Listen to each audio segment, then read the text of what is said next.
सुप्रभात मित्र हो. अंतरंग या सदरामध्ये मी विठ्ठल शितोळे आपल्या सर्वांचं मनपूर्वक सहर्ष स्वागत करत आहे. काय ना मित्रांनो, आठवणींची पाने उलटताना बोटाला डोळ्यातील पाणी लागतं, तर मनातील गुपित सांगायला हक्काची व्यक्ती लागते.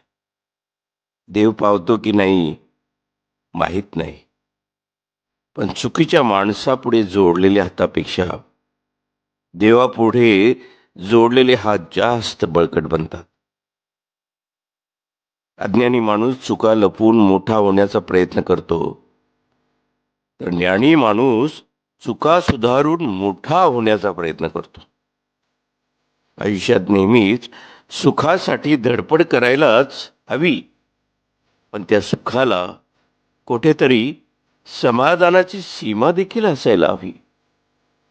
म्हणून सुखासाठी धडपड जरूर करा, समाधानाची सीमा मात्र कायम लक्षात राहू द्या.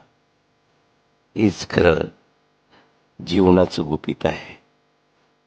लिहिणाऱ्याला सलाम, अभिवाचन, विठ्ठल शितोळे.